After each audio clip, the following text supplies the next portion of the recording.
Olá, esse é o Impacto Científico, um podcast sobre como a ciência e o impacto social caminham juntos.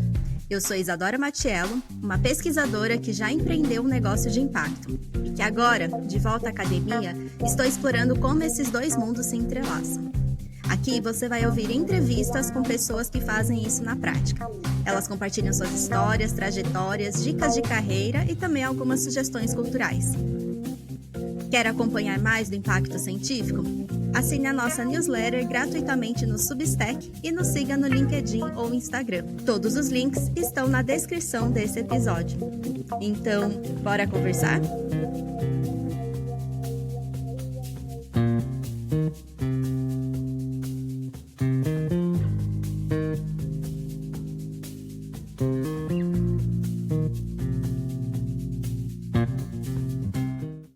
Bom, então hoje eu estou com a Aline Gonçalves Videira de Souza, sócia de inovação, negócios de impacto e ESG na SBSA Advogados, doutora em administração pública e governo na FGV, especialista LLM em direito societário pelo INSPER, integrante do grupo jurídico do Sistema B, já foi consultora da Unesco, PNUD e SENAC, ex-assessora da Secretaria-Geral da Presidência da República para a Agenda do Marco Regulatório das Organizações da Sociedade Civil, autora do livro Empresas Sociais, uma abordagem societária, foi coordenadora do Sustenta OSC pela FGV Direito São Paulo e do projeto Contratos Justos na Amazônia. Aline, seja muito bem-vinda ao Impacto Científico. Muito obrigada, Isadora. Estou bem feliz de estar aqui com você. Eu que agradeço. Bom, para começar, colocar todo mundo na mesma página. De onde você é do Brasil? Nunca te perguntei isso, onde você nasceu? Me conta um pouco. Nasci na Avenida Paulista, nasci em São Paulo mesmo. Meu pai ele é mineiro, lá de Governador Valadares, e hoje meus pais moram lá. Mas eu fui criada, cresci, estudei em São Paulo, só passava as férias em Minas. E cheguei a morar no início da minha carreira em Brasília por quase 3 anos. E eu tive a experiência do doutorado sanduíche, né? E morei 6 meses no Reino Unido. Fora isso, sempre em São Paulo. E como que foi, assim, você sempre quis ser advogada, sempre foi do direito? Teve alguma influência de família?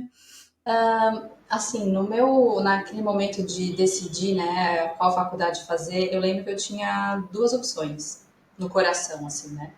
Direito e psicologia. Eu acho que sim, teve uma influência de família, não tanto pela inspiração, acho que mais pela pressão, uma preocupação dos meus pais em relação ao mercado, aquelas coisas, né? E uma coisa que meu pai falou na época e que depois se provou verdade é que o direito ele pode trazer um leque de opções muito variado, que eu não precisava achar que eu tinha que ser necessariamente juíza, promotora, defensora ou advogada naquele perfil que a gente mais conhece de advogado, né? Que tá lá com aquela pastinha debaixo do braço, indo no judiciário, enfim. E acho que isso se provou verdade logo no início, assim, da faculdade, onde eu comecei a me juntar em grupos de estudos diferentes, estudar terceiro setor, enfim, tantas coisas que a gente vai conversar aqui. Mas então foi isso, mas foi a minha primeira faculdade, comecei nova e fiz Direito na PUC, em São Paulo. O que eu acho interessante é que agora no doutorado eu fiz uma mudança de área, né? Eu não fiz o doutorado em Direito, aí eu fui fazer em Administração Pública e Governo. O que para mim é bem legal, assim, ampliar os horizontes de conhecimento também, sabe? Sim, não, com certeza. Então, desde a faculdade, você já começou a se envolver com temas do terceiro setor. Teve algum gatilho para isso? Como que foi? Teve, é bem bonita essa história, na verdade, porque até hoje, infelizmente, a gente não tem uma grade, na grade curricular do direito, uma disciplina sobre terceiro setor. Embora a gente tenha várias normas muito específicas em tributário, em direito civil, em direito administrativo, daria conta ali de ter um semestre pelo menos focado em terceiro setor e a gente não tem nas faculdades de direito até hoje.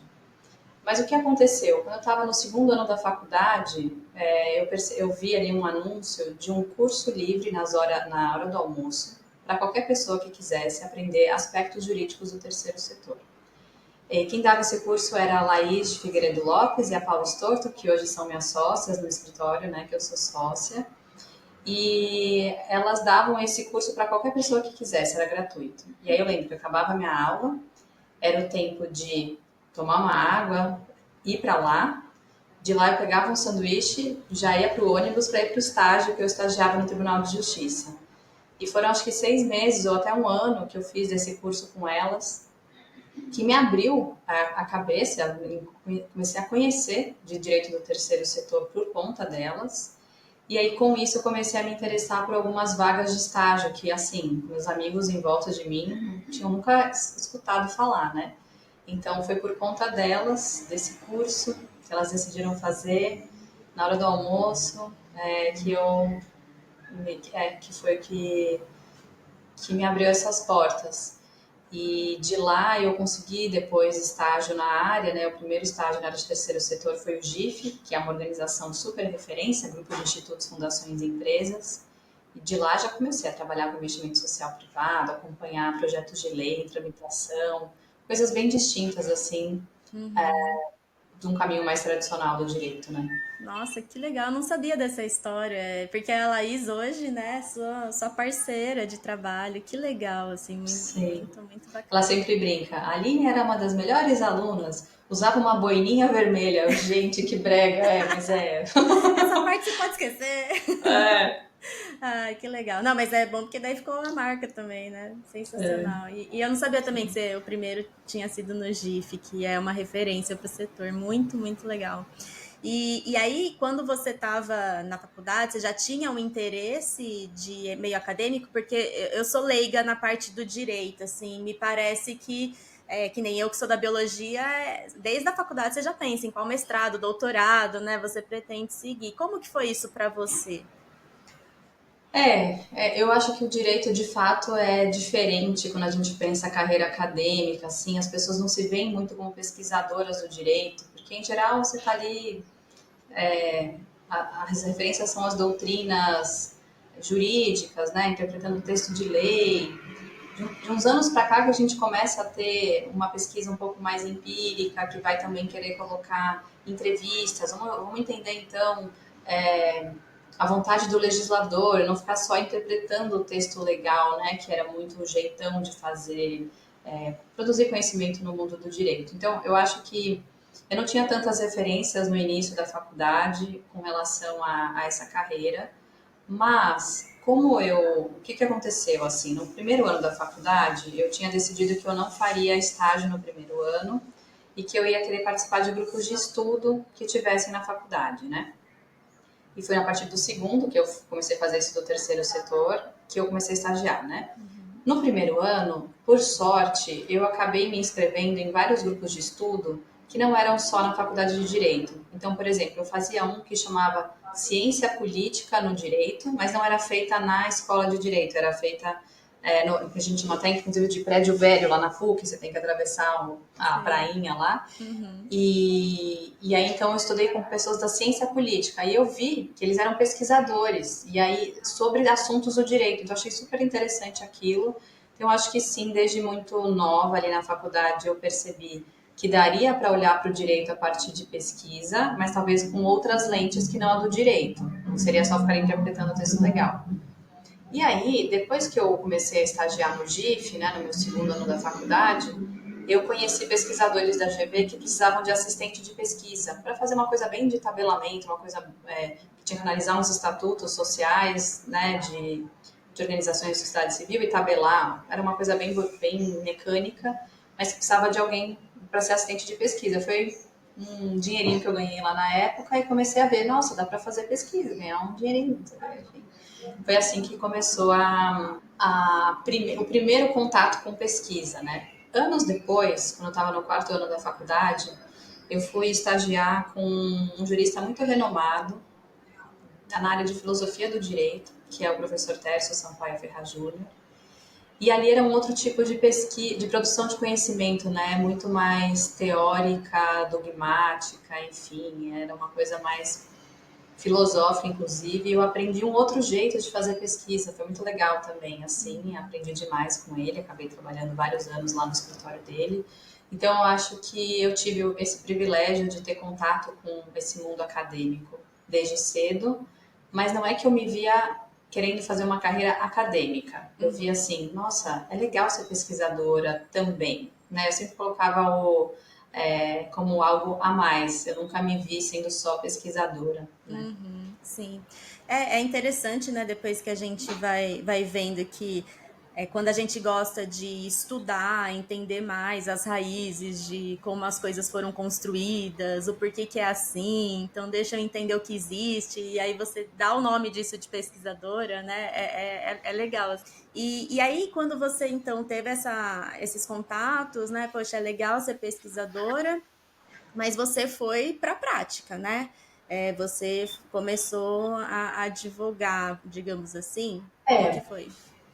eu acho que cedo já comecei a ter um mix, né? Então, por exemplo, eu estagiei o máximo que podia no GIF, que eram 2 anos, né, pela lei de estágio. Então, durante o processo lá do estágio, teve a produção de um livro que chamava Perspectivas Legais para o Marco, acho que é Perspectivas Legais para o Marco das Organizações da Sociedade Civil, alguma coisa assim, agora não me fugiu o nome.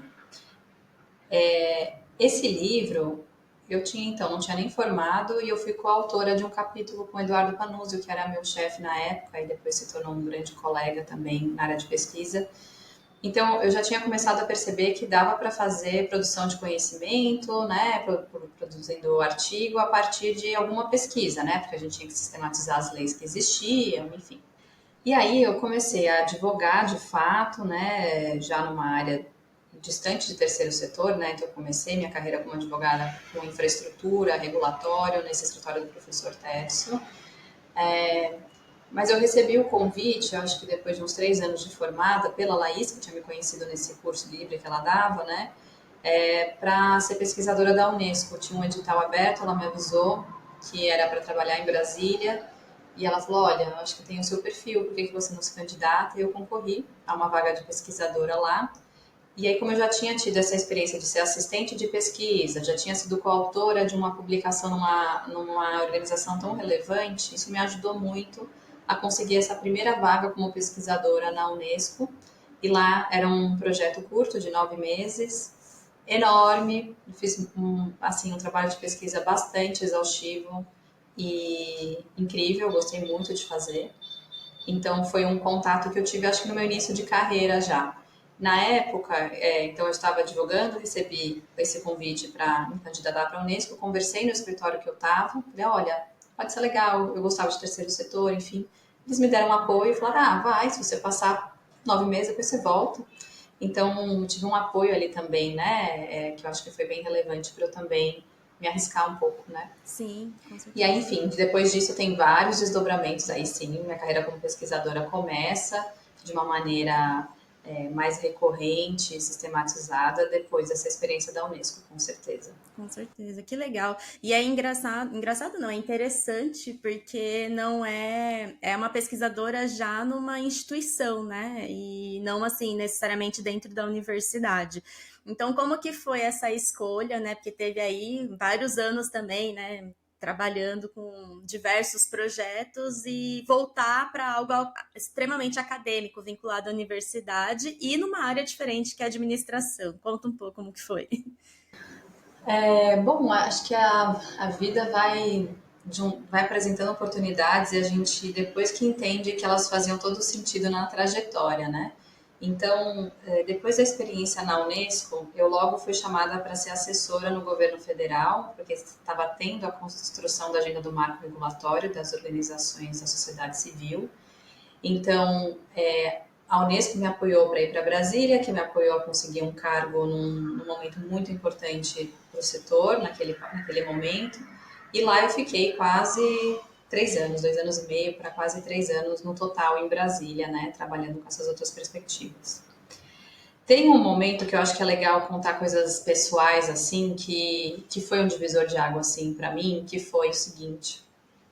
Eu estava já há mais de um ano trabalhando com política pública, ajudando a criar uma política pública de âmbito nacional, né, dessa relação entre Estado e organizações da sociedade civil. Chegou um momento que o meu trabalho jurídico ele era muito mais fazer negociação para uma emenda para mudar um artigo do projeto de lei, fazer subsídios para os parlamentares que iriam fazer uma análise daquele texto e por aí vai. Então, era aquele papel de apoiar a política pública a sair. Já não era uma coisa muito jurídica, nem tanto acadêmica, né? Eu estava ali fazendo um papel muito mais de incidência, que eu aprendi demais, né? Você entende os bastidores do Congresso Nacional, e você vê na prática, assim, o que um conhecimento precisa para ele ser colocado em prática, né? Porque, assim, não adianta ir lá produzir a melhor lei do mundo se ela está lá dentro do computador de alguém. Você vai ter que conversar, dialogar, negociar. Então, eu estava nessa ponta. Legal. Aí, em determinado momento, um chefe que eu tinha na época, que é uma pessoa, um jurista incrível, que infelizmente nos deixou muito cedo, que é o Diogo Santana, ele me falou assim: Aline, preciso que você me ajude a achar que uma tese jurídica, vai precisar pesquisar um monte de norma aqui, a gente tem que produzir uma nota técnica até o final dessa semana, então para tudo da sua outra agenda e fica aqui concentrada nisso. Então eu fiquei durante uma semana fazendo pesquisa jurídica para achar a solução lá de um problema. E eu lembro que quando eu encontrei o fio da meada, vi que estava segura, que eu tinha. Ficou legal, ficou bom. Eu lembro que eu me emocionei no final desse. Na hora que eu terminei de fazer a nota técnica, que é um negócio mega burocrático, né? Formal pra caramba. E eu olhei e falei assim: gente, eu gosto de fazer isso. E isso, pra mim, como pessoa, foi um sinal muito importante. Porque depois, quando eu recebi o convite para voltar para São Paulo, para a advocacia, eu já sentia que eu precisava ter um lugar para exercer essa minha veia da pesquisa e da contribuição técnica, que eu sei que ela sozinha não muda realidades e que eu tenho outras habilidades também que eu gosto, mas eu sabia que meu coração precisava daquilo também. Então, quando eu voltei para São Paulo, em poucos meses eu recebi o convite na Fundação Getúlio Vargas para coordenar uma linha de pesquisa lá sobre organizações da sociedade civil. E ali, nossa, canalizou diversos dos aprendizados que eu tinha tido nos últimos anos, e aí eu pude, de fato, ficar numa instituição acadêmica, fazendo pesquisa na área que eu formei, né, no direito, só que já em diálogo com outras áreas. Então, foi uma oportunidade onde eu dialogava com outras áreas da GV também para produzir pesquisa. Então, foi assim, foi um pouco uma sensação que eu tive depois de experimentar talvez uma saudade de um tipo de trabalho. Não, e muito maduro ao mesmo tempo, né? Por você nova ter essa percepção e consciência, né? De sentir que essa emoção te dizia algo, né? Eu acho que às vezes a gente demora para entender esses sinais do corpo, né? Então, muito legal, assim. A gente sabe uma coisinha, isso a gente brinca que a experiência de trabalhar no governo, ela envelhece a gente muito rápido, né? Então, assim, você vive um ano, na verdade, você vive 10 anos em um ano cronológico, né? Então, assim, eu amadureci demais com a minha experiência em Brasília, eu acho que isso contribuiu também para esse alinhamento de vontade, sabe? Não, com certeza, eu imagino que deve ter, como deve ter sido, assim. Bom, então vamos falar um pouco do seu doutorado super recente, assim, né? Porque como que foi também essa decisão? Você estava ali liderando, coordenando, né? Então agora você acabou de contar essa linha de pesquisa, mas pelo que eu entendi, não era como um programa de pós-graduação, né? Você estava contratado. Então, como que foi essa decisão de virar aluna, digamos assim, que é uma aluna barra Sim. pesquisadora, é um trabalho né? Acho que tem uma parte que é importante contar, que é assim, antes de eu ir para Brasília, eu estava fazendo uma pós-graduação no INSPER em Direito Societário. Eu tinha feito quase um ano, quando eu recebi o convite para ir para Brasília, então eu tranquei. Só que depois eu não podia mais deixar trancado, porque ia ser jubilada. E eu fiz um esforço de vir toda semana para São Paulo, gastei uma grana na época, para terminar a pós no INSPER. E eu me dediquei muito no trabalho de conclusão, que virou o livro que você comentou no início, que é Empresas Sociais, uma abordagem societária. Foi o primeiro 10 que o INSPER deu para alguém num trabalho de conclusão de curso. E aí, por isso, eu ganhei o direito de ter o livro editado. Foi muito bacana. Então, apesar de ter sido só uma pós-graduação, como ela durou 2 anos, gerou um livro, eu tinha estudado mais de 10 países, 2 estudos de caso, eu tinha uma evidência, de alguma forma, que eu poderia ir para o doutorado direto, porque eu não tenho mestrado, né? Por conta dessa experiência no INSPER. e porque também eu estava desenvolvendo as pesquisas na GB. E aí contar um pouquinho disso para dizer como é que eu fui parar no doutorado, né? Quando eu recebi o convite para coordenar uma linha de pesquisa na GB, era num lugar específico chamado Coordenadoria de Pesquisa Jurídica Aplicada, que é justamente esse perfil de pesquisador que está olhando aquilo que precisa ter uma incidência naquela janela de oportunidade, que a gente não está fazendo pesquisas que são desconectadas daquela demanda mais urgente, né? Então, eu fui contratada porque eu tinha já esse perfil, né? Uhum, sim. E aí, já tinha alguns projetos em andamento, muito bacanas, enfim, mas eu consegui, por meio de um edital, um financiamento da União Europeia, junto com o GIF na época, né, e o IPEA, a gente fez um projeto muito bacana que durou 3 anos e eu fui a coordenadora executiva. Esse projeto chamava Sustentabilidade Econômica das Organizações da Sociedade Civil. E Uhum. por conta dele, eu coordenei 7 livros em 3 anos de Nossa. pesquisa aplicada, dialogando, então tinha na equipe que eu contratava economista, cientista político, cientista social, gente do direito, pessoas muito mais velhas do que eu, enfim. Chegou um momento que tinha acho que mais de 15 pessoas debaixo do projeto e a gente fazendo muita incidência nas políticas públicas. Então foi um projeto que me deu muita visibilidade e que me permitiu coordenar pesquisas muito distintas também, né? E aí, por que eu entrei no doutorado? Porque eu precisava da titulação. Eu estava fazendo coisas muito bacanas, muito grandes, tendo uma repercussão muito bacana. E eu estava só, né, com minha pós-graduação em Direito. E isso pesa no mundo acadêmico, né? Assim, é um mundo que quem está dentro sabe que tem os egos, tem as vaidades, tem as importâncias das etapas que a gente precisa cumprir para estar, né, em alguns ambientes. Então, por que eu fui fazer o doutorado? Era porque eu estava num momento com uma produção de pesquisa muito bacana e eu precisava aumentar minha titulação para justificar e acompanhar o crescimento que eu estava tendo na produção ali na GB, né? Entendi. E aí aconteceu um episódio que depois, se quiser, eu conto aqui também do porquê que eu decidi ir para administração pública e não para o direito. Uhum. Mas foi isso, a motivação foi, eu já estava num ambiente que estava me pedindo, aumente sua titulação, porque senão começam a questionar por que você não tem um doutorado e está fazendo coisas assim tão importantes, entendeu? Entendi, mas só para ver se eu entendi mesmo, essa pressão, digamos assim, era explícita. Você via alguma dificuldade, por exemplo, em publicar esse tipo de coisa e não ter o PhD? Ou também tinha uma questão, assim, uma pressão de você ser uma possível docente no futuro e isso ser importante? Só me explica melhor essa pressão. Tá. Eu acho que com relação à produção dos livros em si não era uma questão, porque eu era a coordenadora executiva do projeto. Então, Tá. assim, eu contratava doutores para Uhum. serem responsáveis por capítulos dos livros, para a condução de algumas pesquisas, mas obviamente eu que fazia a roda girar toda ali, e eu também fui pesquisadora em algumas das publicações. Então, não tinha uma barreira na produção, porque a equipe era super qualificada e já tinha as titulações que precisava. Uhum. Eu acho que eu recebi comentários implícitos e explícitos ao longo da trajetória. Então, e a titulação, Aline, quando é que vem? Tem desde conversa assim, né? Quanto coisas mais estruturadas mesmo, né? Pensando carreira. Então, pessoas que me acompanhavam me ajudaram a planejar um pouco essa próxima etapa, porque eu tinha muita dúvida se eu encararia um mestrado depois de tudo que eu me dediquei no INSPER. Então, foi legal, porque eu tive um apoio na época para tentar o doutorado direto.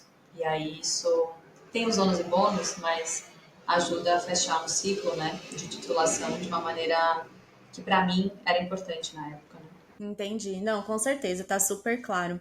Antes da gente entrar o porquê foi a administração e o que você estudou, que eu tô super curiosa de saber os resultados, eu queria voltar em alguns pontos que eu acho que é importante até para a audiência, porque o pessoal acho que não tá te vendo, mas você é super jovem. E aí, quando você conta essas histórias, dá para ver assim, recebi convite e teve a questão do edital, tudo. Então, eu queria que você comentasse um pouco como essa questão dos convites, o que você acha que foi primordial na tua carreira, de você se mostrar, de fazer um network? O que foi importante? Porque quando a gente é jovem, ainda é difícil às vezes receber certos convites, entende? Então eu queria que você me Uhum. contasse um pouco para quem está começando, né?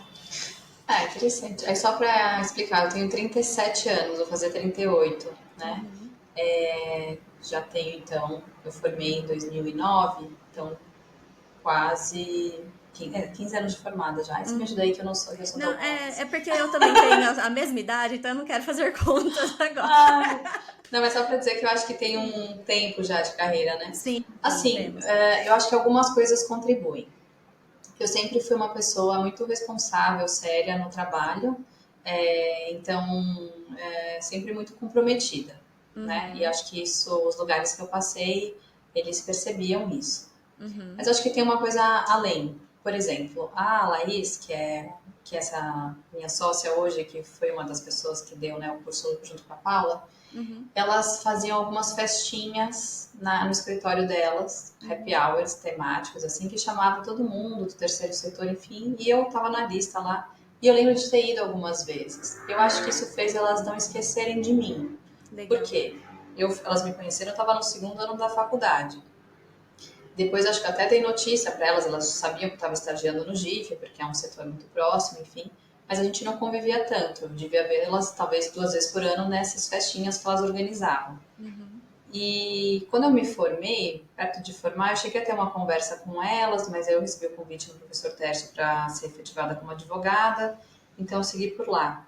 Então acho que foi importante eu me manter no radar das pessoas. E perfeito. acho que isso se faz de maneiras tão diversas, né? Às vezes é encontrando nos eventos, nas palestras, às vezes é indo num happy hour, Uhum, ou relacionamento de amizades, enfim. Mas eu nunca tive, assim, a minha família não é do direito, né? O meu pai é professor de matemática, minha mãe é bancária, então não era uma questão de relações anteriores, familiares que me abriram essas portas, foi de fato o meu trabalho e as coisas que eu fui construindo. uhum, E o convite, por exemplo, só para ficar claro, então a Laís me convidou assim, né? Me alertou sobre o edital da Unesco e disse, uhum, seria legal, eu tô aqui, né? uhum, Porque ela me conheceu de um curso que eu fiz com ela. E o convite que eu recebi pela GV foi pelo Eduardo Panuzio, que na época era pesquisador lá, que foi meu chefe no GIF. Então ele uhum. viu meu trabalho durante 2 anos, né? Então Sim, acho que foram convites a partir de experiências que eu tive de perfeito. trabalho. Não, é ótimo você comentar isso, porque é o que você falou, pode ser de diversas formas, né? A gente fazer essas relações, mas é importante a gente ouvir como que foi a jornada de outras pessoas e isso ficar no radar, né? Ter mais um repertório para fazer, porque não adianta só ficar ali dentro da sala de aula, né? Digamos assim, para quem quer também se envolver com outras coisas. E aí, um outro ponto é sobre essa sua organização, né? Essa sua dedicação. E desde a primeira vez que eu te conheci, eu falei, gente, é muito organizada, muito estudiosa.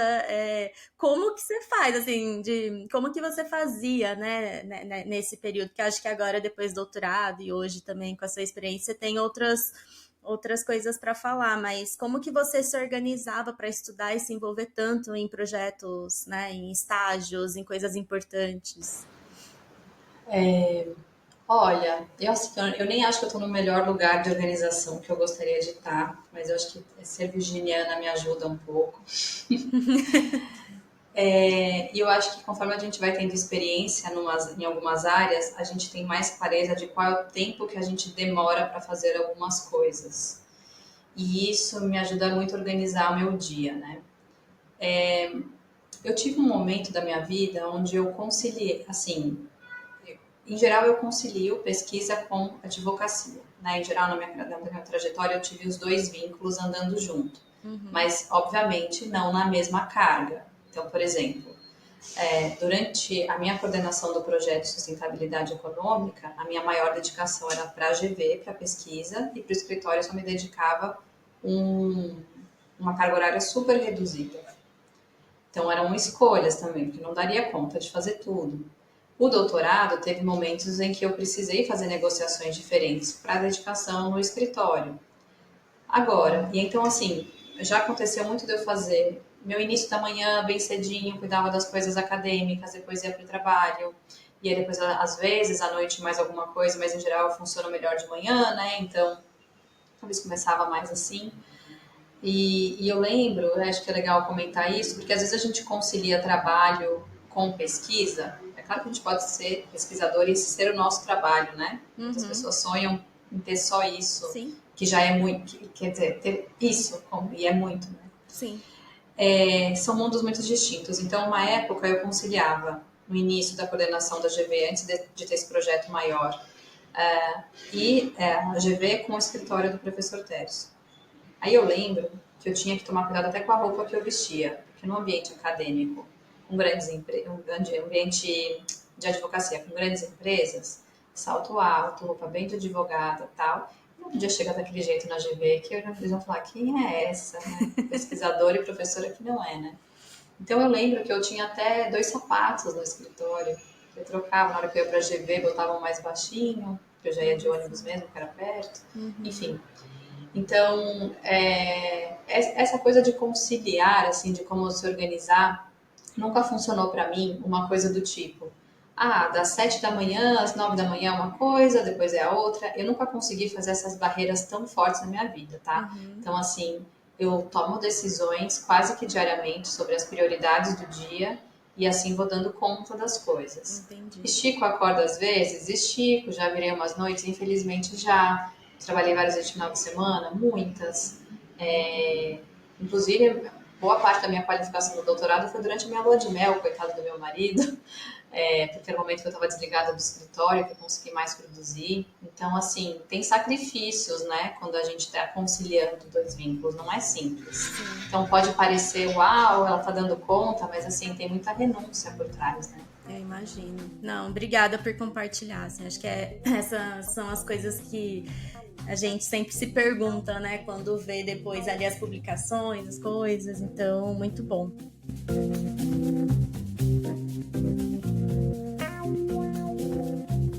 Bom, então vamos lá. E por que foi administração? E qual que é qual foi seu objeto de estudo, né?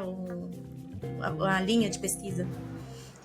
Foi a escolha para fazer o doutorado em administração pública e governo e não no direito. Foi um acaso do destino que eu não tive muito controle, que eu agradeço muito que aconteceu como aconteceu hoje, porque na época foi difícil para mim.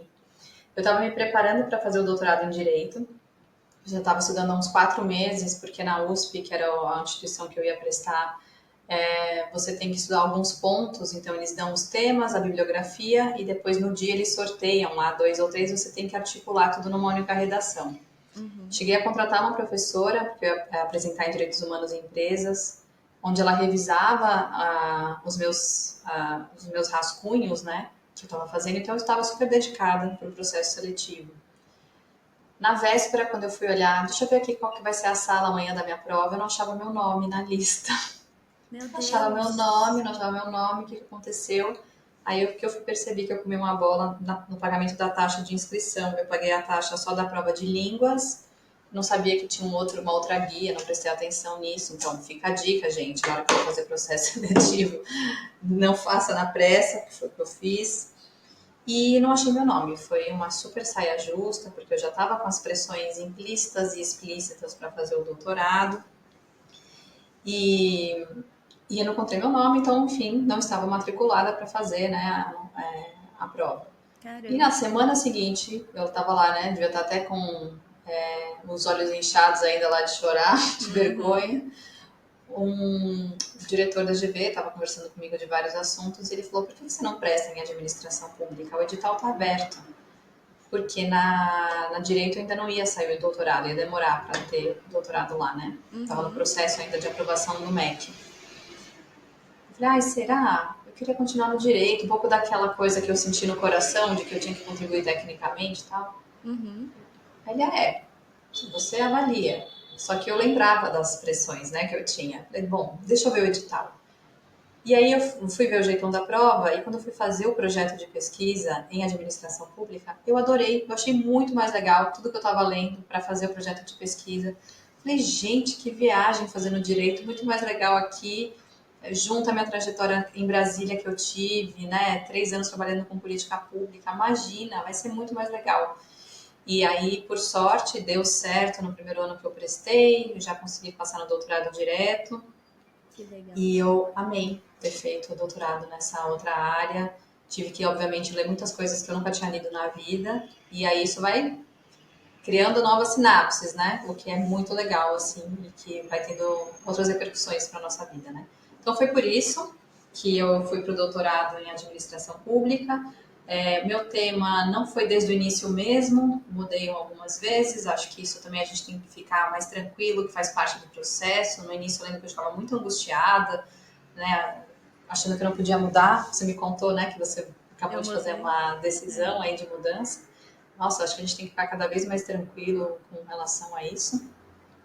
E no final das contas, o que eu estudei foi sobre aceleradoras de negócios de impacto, na pergunta como podem contribuir para um outro desenvolvimento. Então, eu faço um debate sobre modelos alternativos ao desenvolvimento mais tradicional, hegemônico que a gente tem hoje, né, de modelo econômico, político, social, enfim. Uhum. E eu estudei 94 aceleradoras de negócios de impacto no Brasil, que fazem esses programas de aceleração, né, para startups que estão querendo gerar um impacto positivo, social e ambiental. E, bom, então só para você saber, esse é o tema do doutorado. Muito bom. Não, é interessante, né, como tudo aconteceu e que bom que foi assim mesmo. Vamos lá, antes da gente falar dos seus resultados e um pouco até como foi a jornada, tem muita gente aqui que não é da área do impacto, mas muita gente com interesse de entender, né? Então, eu queria que você explicasse primeiro o que são negócios de impacto. Sim, negócios de impacto são empreendimentos, então a gente, em geral, vê que são formalizados ou como empresas ou como até organizações da sociedade civil. Então, negócios de impacto são essas iniciativas que estão buscando gerar um impacto positivo na sociedade e no meio ambiente por meio das atividades econômicas. Então, por exemplo, quando uma empresa ela vai produzir um alimento e ela faz de uma maneira onde ela está protegendo a comunidade que pega os frutos, onde ela está tomando um cuidado com toda a questão do ciclo de produção para gerar a menor possibilidade de resíduos, né? Enfim, para ter um impacto, para mitigar os impactos negativos e buscar gerar um impacto positivo, ela está buscando ser um negócio de impacto, né? A gente tem um conceito em decreto já no Brasil desde 2017, que é justamente isso que eu falei, empreendimentos que buscam gerar impacto positivo, social, ambiental, ao mesmo tempo que tem um retorno financeiro sustentável. Então, você tem que conseguir vender aquele produto ou aquele serviço que você está buscando. E a gente tem um outro conceito que o mercado criou de alguma forma, que é pela Aliança pelo Impacto, que é um pouco mais restrito. Então, para ser um negócio de impacto nesse conceito, você tem que de fato nascer para resolver um problema social ambiental. E eu gosto de dar um exemplo daquela empresa Jussaí, Uhum. que ela produziu uma coisa parecida com o açaí, não sei se você já tomou, Isadora, Não. mas tem uma palmeira no Brasil que chama palmeira Jussara, que muitas pessoas fazem o extrativismo dessa palmeira, parece um coqueirinho, né? Para tirar o palmito Jussara lá de dentro. E Uhum. essa árvore, em geral, ela vai demorar uns 7, 8 anos para produzir o tamanho do palmito que as pessoas vendiam nas latas. Uhum. E aí, empreendedores viram que dava para manter, e aí a árvore começou a entrar em extinção, esse é um problema ambiental colocado. E aí, empreendedores viram que dava para manter a palmeira jussara em pé, não tirar mais o palmito, mas sim o fruto lá de cima. Então, sem cortar a árvore, aqueles frutinhos que ficavam lá em cima, muito parecidos com a geração do açaí. Então, por isso que produziram o Jussaí. Entendi. E isso para mim é um exemplo de negócio de impacto, porque surge para resolver um problema ambiental, que era Extinção, a né? extinção da palmeira jussara, ajuda numa questão social, porque aquelas pessoas proibidas de tirar, de fazer o extrativismo do palmito, ficariam sem subsistência econômica naquela Uhum. comunidade ali, acho que na região de Resende, no Rio de Janeiro, que começou essa empresa. Então, as pessoas continuaram tendo alguma fonte de renda, então você busca gerar um impacto positivo naquela né, social, só que você tem retorno financeiro, você vai vender o Jussaí, entende? Os acionistas vão ter o seu lucro também. Então, Perfeito. acho que esse é um exemplo legal do que é um negócio de impacto. Perfeito. E aí, quando você fala aceleradoras, o por que elas servem, né? Acelerar esses negócios de impacto, quando você fala que ajudam no desenvolvimento e depois para um outro desenvolvimento. As aceleradoras são gerar uns programas que convidam ou selecionam algum desses negócios, as startups que em geral estão começando, para participar de um ciclo de aceleração. Qual é o objetivo? Acelerar aquele negócio para ele poder ou escalar, ou ter mais clientes, ou aumentar o número de investidores, para ele ter mais sucesso no plano de negócios dele e também aumentar o impacto social e ambiental positivo, né? Então, as aceleradoras de impacto, elas estão buscando acelerar negócios que estão preocupados com o que eles estão gerando no mundo, né? E a gente tem diversos programas, as pessoas ficam muito surpresas que eu identifiquei quase 100, né, no Brasil. É claro que algumas elas têm uma cara que não é tanto de aceleradora, na verdade é um programa de aceleração dentro de uma organização que faz muitas outras coisas. Mas enfim, eu reuni essas experiências ali, a gente pode fazer outros filtros também, tem várias espalhadas pelo Brasil, né? E aí algumas fazem aceleração de startups mais voltadas a meio ambiente, a questões da indústria verde, outras estão mais preocupadas com uma questão de empreendedores periféricos, então vai acelerar negócios da periferia. A gente tem aceleradoras, né, ou programas de aceleração mais temáticos pelo Brasil, né? No sentido das startups, assim, você sabe dizer como nós estamos? Se você está falando quase sem aceleradoras, tem um número dessas startups de impacto? Ou é difícil Não, recrutar? eu não fiz esse levantamento, eu acho que seria Sim. legal, inclusive, fazer, né? Eu acho que sim, claro que tem aceleradoras que conseguem mostrar todos esses dados delas, né? Então, qual é o tamanho do portfólio? Eu diria que a gente teve um crescimento do número de aceleradoras no Brasil, Uhum. mas o que eu identifiquei na pesquisa, e que é bem bacana, em breve ela vai estar publicada, é que a gente está tendo uma tendência nos últimos 2, 3 anos de um repensar do papel das aceleradoras, porque a gente vive num país com tantas complexidades sociais e ambientais que só acelerar um negócio não é suficiente para resolver os problemas que vão ser enfrentados. Você vai precisar dialogar com a prefeitura, com o setor filantrópico junto, e aí com isso a aceleradora só olhar ali para o negócio, para dizer vamos melhorar aqui seu plano de negócio, vamos melhorar aqui seu site, vamos melhorar seu marketing, não vai dar conta, porque precisa, para resolver um problema social ambiental do Jussaí, por exemplo, estou pegando carona aqui no exemplo só para ficar mais fácil, tem que entender como é que está aquela comunidade, como é que é o apoio da política pública naquele ambiente, porque senão às vezes pode ser que tenha ainda incentivos a continuar fazendo extrativismo ilegal, não sabemos, né? Enfim. Sim. Então, é isso, as aceleradoras, embora a gente tenha um crescimento, elas são relativamente um fenômeno recente no Brasil, a gente tem também já um repensar de alguma delas, para elas serem um pouco mais holísticas, integrada com outras demandas e não só acelerar negócio. Perfeito, perfeito.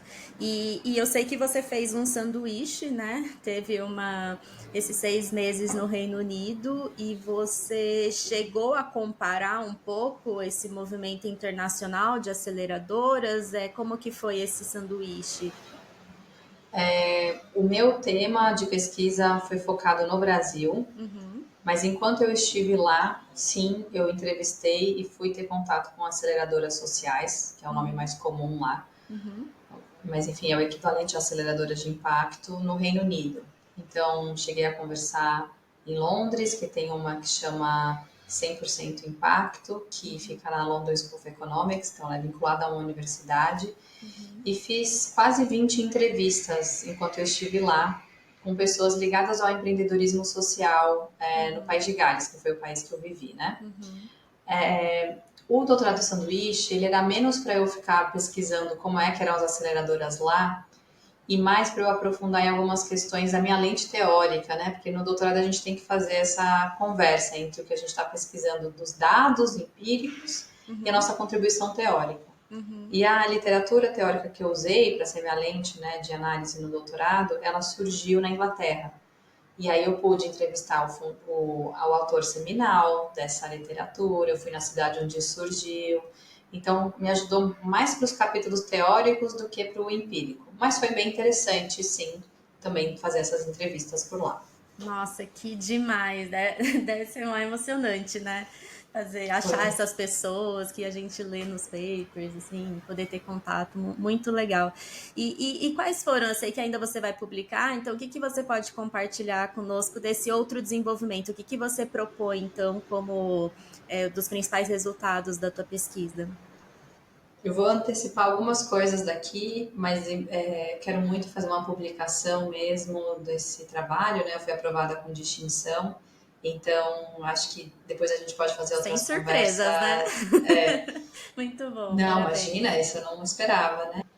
Então, assim, eu vou contar um pouquinho, mas eu acho que tem algumas coisas que eu vou querer guardar, porque Claro. tem esse mundo das produções acadêmicas, a gente tem que tomar um cuidado mesmo. Só vale na hora que está publicado, né? Sim, Para com proteger certeza. mesmo.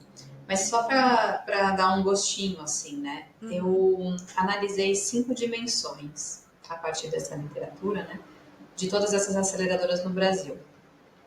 A dimensão pessoal primeiro. Então, assim, na hora que está acelerando essa startup, qual é o olhar que a gente tem para o empreendedor ou para a empreendedora enquanto indivíduo? Questões de saúde mental, de inteligência emocional, às vezes apoio psicológico ou de coaching, porque né, a gente vai precisar de outras habilidades quando a gente está numa cadeira de empreendedor ou de empreendedora, né? Então, o que, que as aceleradoras estão fazendo para esse olhar mais do bem-estar e do desenvolvimento pessoal, individual das pessoas? Então, eu identifiquei algumas práticas bem interessantes e apontei caminhos também do que poderia ajudar para a gente buscar um outro desenvolvimento. Porque, em geral, se a gente for pensar no modelo de desenvolvimento tradicional, ele está preocupado com a planilha, não importa muito como é que está aquela pessoa, né, que está Uhum. gerindo aquela organização, aquele empreendimento, e assim vai, né? Então, os indicadores onde os programas de aceleração vão olhar não vão estar tão preocupados com o desenvolvimento daquela pessoa. Quando a gente quer acelerar impacto, a gente tem que estar preocupado com isso, porque várias evidências mostram que esse compromisso com o impacto positivo social ambiental, ele vem daquela fibra interna do fundador ou da fundadora, que acredita tanto naquela causa, que vai tomar decisões que vão continuar buscando gerar aquele impacto. Se aquela pessoa sai de cena, é muito comum esse compromisso com o impacto se diluir. Então, essa é uma primeira dimensão que eu trouxe e que eu sistematizei algumas práticas interessantes que as aceleradoras têm feito. Uma outra dimensão é a coletiva, então, como é que tem processos de colaboração entre os acelerados ou entre outras instituições, né? Como é que Uhum. isso se dá? Legal. E aí foram tendo as outras dimensões foram com relação à relação com a natureza, o tempo, que a gente fala que a aceleração às vezes dura ali 2, 3 meses, 6 meses, e quando a gente está pensando num problema complexo, a gente sabe que não é nesse tempo que a gente vai resolver. É. Então, também o debate sobre o tempo eu trago com algumas sugestões para a gente cuidar desse assunto. E local. O local é importante também, e tem relatórios internacionais que já mostram que a gente não pode aplicar a mesma regra do Vale do Silício, Sim. sei lá, para o interior do Ceará. A gente precisa Uhum. fazer adaptação local sempre, né? Com certeza. Não, maravilhoso. Quando tiver tudo publicado, eu publico aqui também na newsletter, no LinkedIn, Instagram. Vai ser. Tô curiosa para ler. E vai ser legal também, porque daí dá pra gente, o pessoal ir acompanhando, né? Também vai ficar aí Legal, fico esperando. feliz. E quais são, então, os próximos passos que você pode compartilhar aí de 2025? Agora terminou o doutorado, acho que isso também tem um pouco, né? E o que eu faço agora, né? Você vai para um. Eu sei que é chato essas perguntas, né? Parece assim, casou e aí, vai ter filho ou não? Mas assim, Uhum. né? Pelo menos nesse comecinho de ano que a gente. Muitos planos mudam, mas que você está olhando para 2025? Eu gostaria muito de repercutir o estudo que eu fiz, o doutorado. Então, quero tentar fazer algumas publicações em revistas internacionais. Gostaria muito de colocar de pé um livro sobre o resultado da pesquisa. E isso tudo demanda bastante energia e eu adoraria poder colocar esse foco para 2025. Eu escutei de muitos colegas, não sei se você já ouviu isso de outras pessoas que você já entrevistou, né? Já ouvi de muitos colegas que têm essa vontade e aí acabam sendo tomados por outras demandas, às vezes querendo rebuscar mais o texto, transformar ele de ficar um pouco mais diferente, ficar menos academicão, né? E ir para uma Uhum. coisa um pouco mais acessível. E aí as coisas aí se perde, aí vai ficando mais desatualizado, não publica. Então, eu tô aberta até assim nas conversas que eu tô tendo, que dicas que as pessoas podem me dar para isso não acontecer comigo. Eu gostaria de repercutir o tema, né? Então, e eu também queria muito, que era um compromisso que eu tinha comigo mesma, né, que é repercutir a pesquisa de um ponto de vista mais prático. Então, assim, queria muito fazer conversas com aceleradoras, para a gente fazer rodas de conversa, apresentar os resultados, ver se isso inspira, se isso ecoa para elas, para a gente poder provocar mudanças mesmo. Também tem um objetivo de que o resultado dessa pesquisa ajude a influenciar a política pública, porque na Estratégia Nacional de Economia de Impacto, que hoje é liderada pelo Ministério do Desenvolvimento, Indústria e Comércio, existe lá um objetivo de aumentar a aceleradora de impacto no Brasil. Só que com base em quê, né? Com quais critérios? Eu quero poder provocá-los com o resultado dessa pesquisa. Então, tenho essas vontades. E pensando carreira mesmo, né? Eu sou sócia no escritório de advocacia que eu adoro e eu quero muito cuidar dos meus clientes, aumentar minha carteira de clientes, enfim. E eu quero conciliar, como eu gosto de fazer com a academia, principalmente na área de pesquisa. Mas hoje eu já sou professora para alguns cursos, né, de ESG, principalmente na PUC. De vez em quando recebo um outro convite.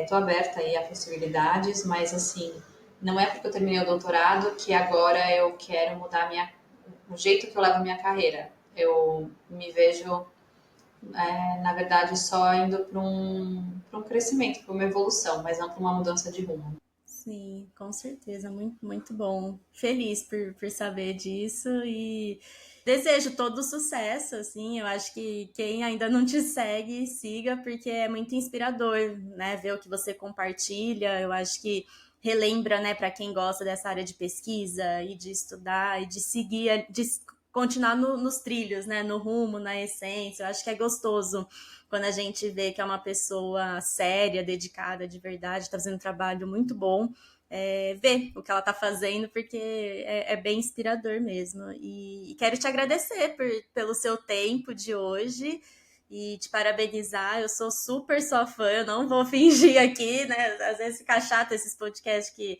o pessoal fica elogiando tanto, mas assim, é você, eu não tenho problema de ficar elogiando, porque eu gosto mesmo, te admiro. E agora, para finalizar, eu queria, até por isso, né? Pelo fato de chamar as pessoas que eu admiro, que eu quero saber como pensam, o que estão fazendo. Agora, em 2025, eu coloquei como se fosse um quadro fixo aqui no final, para realmente ter um pouquinho mais de acesso, né? A esse raciocínio, esse dia a dia das pessoas. Então, tem algum tema, são três perguntinhas, né? Tem algum tema que você está se dedicando a estudar agora, no meio de tudo isso, ou continua com as aceleradoras? Como que você está aí? Eu continuo interessada nos temas relacionados às organizações da sociedade civil e negócios de impacto. Cada vez mais meu interesse de pesquisa tem sido nesses modelos societários, como é que a gente juridicamente se compromete a gerar impacto positivo socioambiental. Então, é uma mistura de direito com mecanismos de administração mesmo, né? Seja de empresa, seja de política pública. Legal.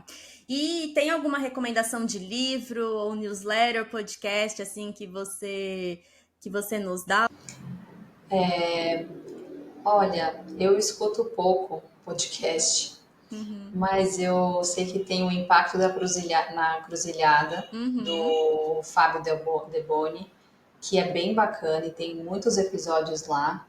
E ele faz esse debate com a área de impacto a partir de um ponto de vista crítico e é muito bacana. Então, eu já escutei vários episódios ali, então fica essa recomendação de podcast.